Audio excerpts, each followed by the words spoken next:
এটা হীরা বুঝি? আপনার খনির হীরা? কত ভরি? হীরার ভরি হয় না, রতি। বাহ, ভালো। আপনার হীরার খনিটা একবার দেখবার বড্ড সাদা মশাই।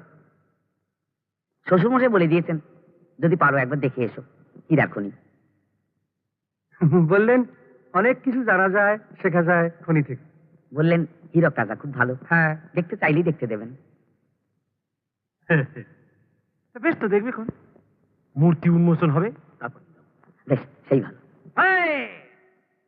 বাকি রাখা খাজনা হইতে